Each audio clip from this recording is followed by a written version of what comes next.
Hi, this is Hannah, and today I am going to be doing my Spark TED Talk.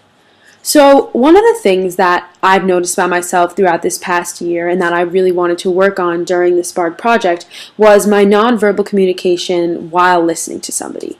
So, what I've noticed about myself is that although I will be actively listening to somebody, or at least I think I'm actively listening to somebody, what I'm doing with my body and my body language tells them otherwise. And that's something that, kind of came up during the year a few times and I noticed, so I wanted to, kind of perfect those skills and work on them during this project. And I'll give an example. I was in a Spanish class a couple of months ago and I was listening to the teacher, or I thought I was actively listening, and I guess I was staring at something other than, her.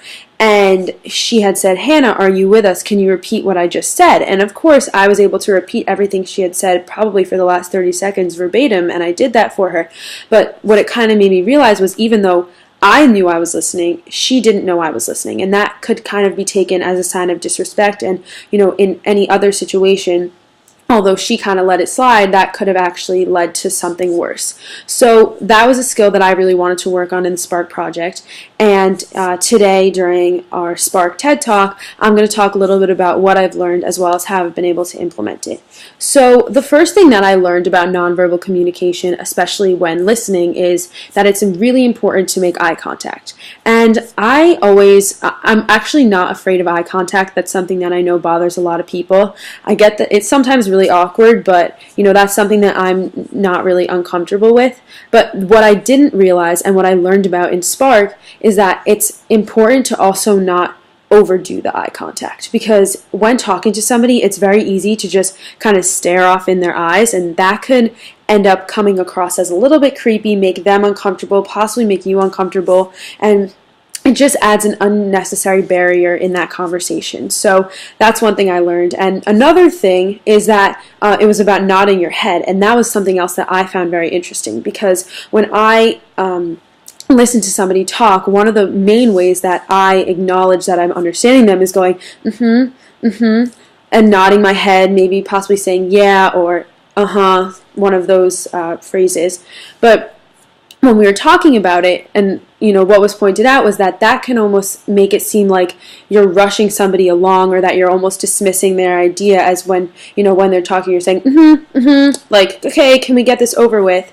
And that's not something that I had ever thought of before. So that was really interesting to me. And an example of when I was able to implement that, I have Mr. Weems for IB Language and Literature, and we do verbal check-ins there, which is when we are writing a paper, we go in with him first and we verbally explain our idea to him.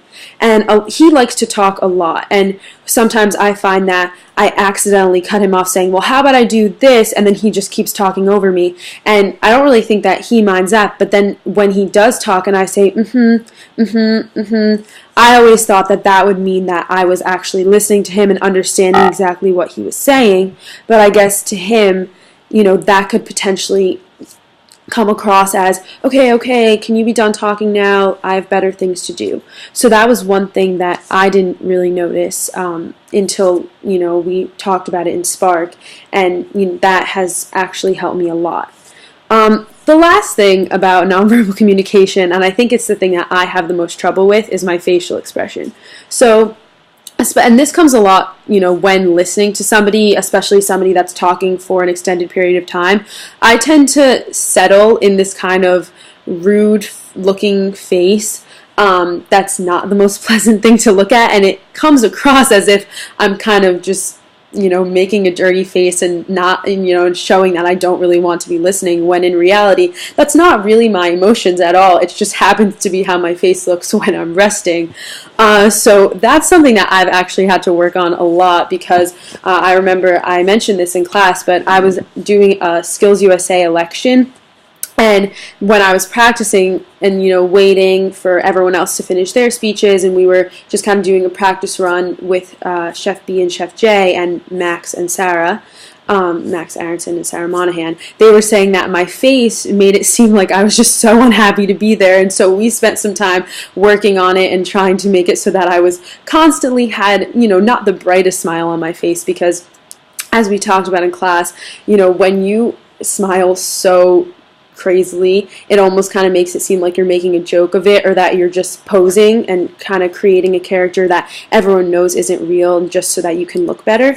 But you don't necessarily want to have this like grimace on your face, and I sometimes get that unintentionally. So that was something that, you know, was a really fantastic thing to have worked on in the Spark project, because that was something that I really needed help with. And I do think that, you know, I was even, I do an internship at a law firm, and it, you know, it happens to be my mother's law firm. I intern under another lawyer, and my mom even brought it up that she said, like, oh, I'm very happy because when you were listening to, you know, my colleague give you instructions, your face was really, you looked like you were really listening and very involved in the conversation and not kind of off in another world, and your face looked positive as well. So that's something that's been very beneficial for me.